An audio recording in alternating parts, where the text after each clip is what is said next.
Hi friends, நான் நேற்றே சொல்லியிருந்தேன் ஒரு டயட் ஃபுட் உங்களுக்கு நான் வீடியோவில் காமிக்கிறேன் அப்படின்ட்டு. ஏன்னா நேற்று வீடியோவில் பார்த்தீங்கன்னா 1 மினிட்ல நம்மளுக்கு சாப்பிட்டு முடிஞ்சிருச்சு. இன்றைக்கி அது என்ன டயட் ஃபுட்டுன்னு தான் பார்க்க போகிறோம்.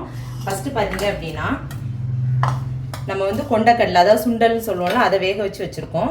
அதுக்கப்புறம் ஸ்வீட் கார்ன், வெள்ளரிக்காய், பல்லாரி, கேரட், இப்போ எல்லாமே நம்ம இதில் ஆட் பண்ணிக்கிட வேண்டியதான். இதுக்கு மசாலா பார்த்தீங்கன்னா ஃப்ரெண்ட்ஸ், கரம் மசாலா, உப்பு, அதுக்கப்புறம் தயிர் நம்மளுக்கு ஒரு 2-3 ஸ்பூன் தயிர். இது எல்லாமே நல்லா மிக்ஸ் பண்ணி இது சாப்பிட்டீங்கன்னு வைங்களேன், இதை பார்த்தா டயட் ஃபுட் மாதிரியே நம்மளுக்கு தெரியாது. வயிறும் பார்த்தீங்கன்னா நல்லா ஃபில்லிங்காக இருக்கும், நம்மளுக்கு சாப்பிடாம இருக்கும் அப்படிங்கிற ஃபீலிங்கும் வராது. டேஸ்ட் பார்த்தீங்கன்னா அல்டிமேட்டாக இருக்கும். டெய்லி நீங்கள் செஞ்சு சாப்பிட்ற மாதிரி இருக்கும். கண்டிப்பாக இதை ட்ரை பண்ணி பாருங்கள். அதே மாதிரி சொன்னீங்க டயட்டில் ஒரு சிஸ்டர் லாஸ்ட் வீடியோவில் சொல்லியிருந்தீங்க, நீங்கள் சாப்பிடாம இருந்து டயட் பண்ணாதீங்க அப்படின்ட்டு. நான் சாப்பிடாமலாம் டயட் பண்ணல, இந்த மாதிரி ஹெல்த்தியாக சாப்பிட்டு தான் டயட் பண்ணுறேன். ஓகே ஃப்ரெண்ட், வீடியோ பிடிச்சிருக்குன்னு நினைக்கிறேன். வீடியோ பிடிச்சா லைக் பண்ணுங்கள். அடுத்த ஒரு சூப்பரான வீடியோவில் பார்க்கலாம். பாய்.